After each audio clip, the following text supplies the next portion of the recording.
Hello sa lahat. Ang title ng video ito ay ang testimony ko, isang kargador sa palengke, nasagi ang nanay ko.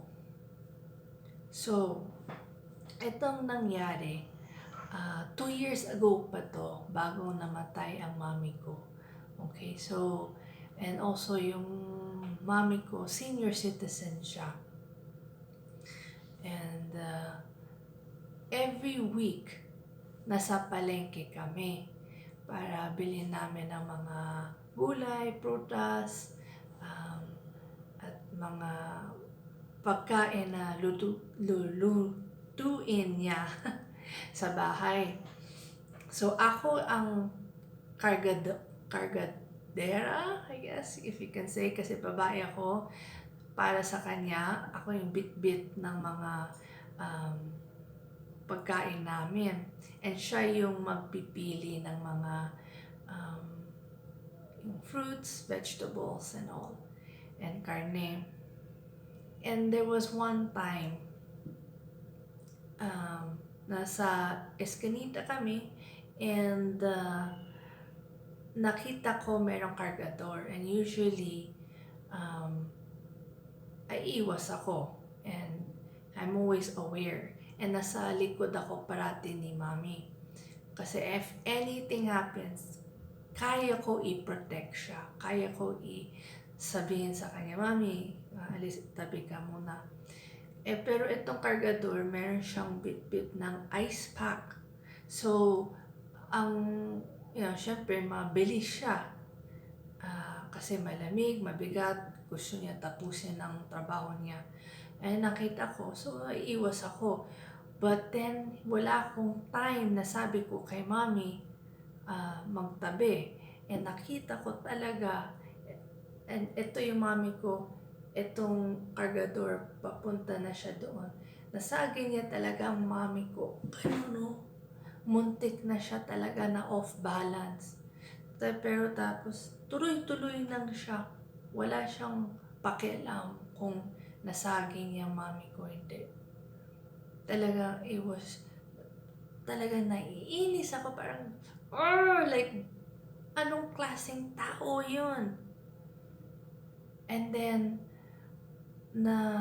na-expect ko that yung mga taong paligid namin, kasi kita din nila yung mga vendors, nangyari. Na-expect ko pumunta sa amin or kay Mami at least na say, okay po kayo, ma'am? Ganun, grabe naman yun, yung tao yun. At least say okay, and then ibigay sa amin or bigay sa kanya ang mga pamunas, kasi nabasa talaga yung ganun, shirt niya.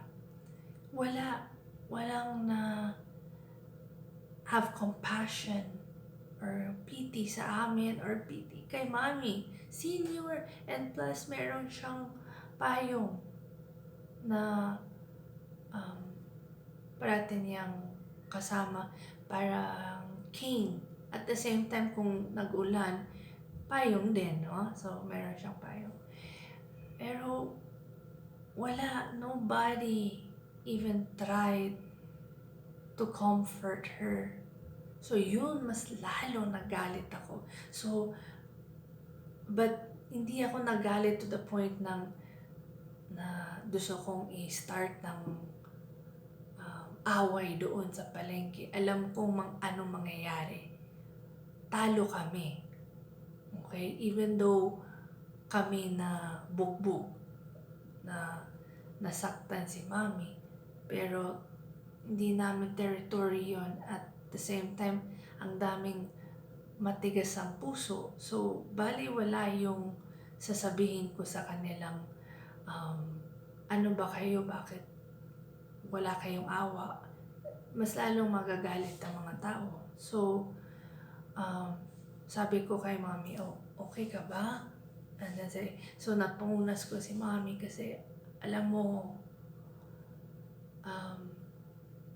namatay nang yung daddy ko a year or 2 years ago, 2 years before. nangyari to. And anything that happens to my mom, very protective ako. Overprotective in fact. That kung meron siyang kaaway, kaaway ko din. Or, ayan, yung merong nasagi sa kanya, masaktan siya.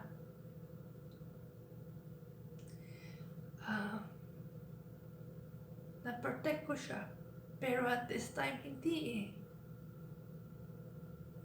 And ito, nadurog ang puso ko. For that,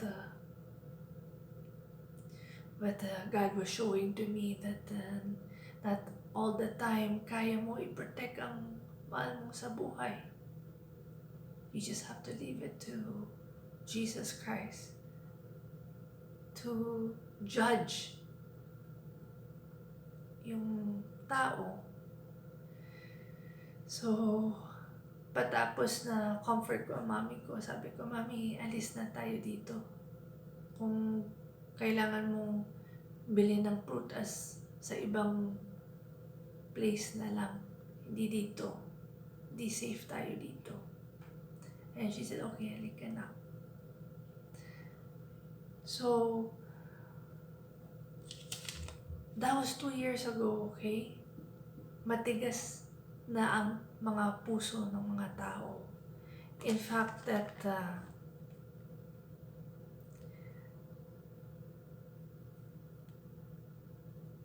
I learned that bira lang merong malasakit na yon sa panahon natin. At that time and now, especially now. Kasi we are living in Noah's days. When uwi na ako, umuwi na kami, ay syempre na-calm na yung emotions ko. And I forgave yung tao. And lahat sila, mga vendors. And isabi ako ng Holy Spirit sa akin, matigas ang mga puso na ang mga tao. That's why ganun ang trato nila sa inyo. And mas matigas ang puso ng mga tao each year. Diba, war ni Jesus Christ yun sa atin, that ang daming mga taong will get worse sa buhay nila, yung ugali nila. Kasi gusto nila i-follow ang kalooban nila, magkasala. So, Father God allows them to act that way para wala na hindi na sila maging saved. Kasi napili nila ang daan papuntang impyerno. Happy yung buhay nila dito. Pero ayaw nila magsisi sa mga kasalanan nila. And I learned also yung huwag tayong maging emotional. Just alam natin matigas ang mga puso ang mga tao. So we have to be careful now. And with yung mami ko, careful naman siya pero talaga merong masamang tao. Hindi mo pwedeng iwasan at times. So, bahala na si Jesus Christ sa kanya. Yung importante, hindi siya nahulog, hindi siya nasaktan to the point na kailangan namin dalhin sa hospital.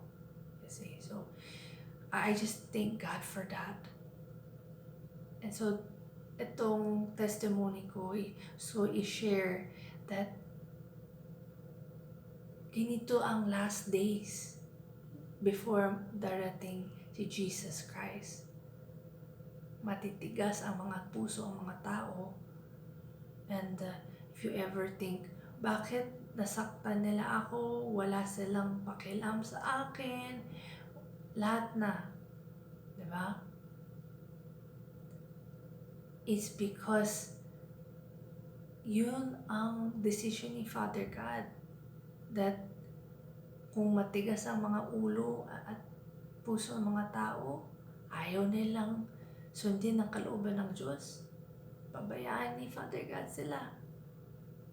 Focus lang si Father God sa mga taong gustong pumasok sa langit at gagawin ang homework nila, which is magsisi sa mga kasalanan nila at gawin ang kalooban ng Diyos. So, sana natuto kayo at buksan nyo ang isip nyo at puso nyo at mata nyo na hindi yung mundo natin na yun, iba na. Hindi parang dati that mas compassionate ang mga tao, mas understanding. Even yung dami kong family members, wala silang pakialam sa akin. Not to have self-pity, pero alam nila anong nangyari sa akin, buhay ng ang daming hirap na daanan ko. Pero walang say hello or kamusta. Matigas ng puso nila. So, yung focus ko na make sure ay gawin ko ang kalooban ng Diyos at gawin ko ang homework ko. Tapusin ko ang repentance. So that when time ko nang umuwi, ready na ako. Yun ang goal ko parati. Noon kasi, naisip ko, bakit ayaw nilang kusapin ako, kung naklimutan nila ako, wawa ako. Wala na yun. Nagbago ang isip at puso ko kasi napakita ni Jesus Christ at Holy Spirit ang katotohanan.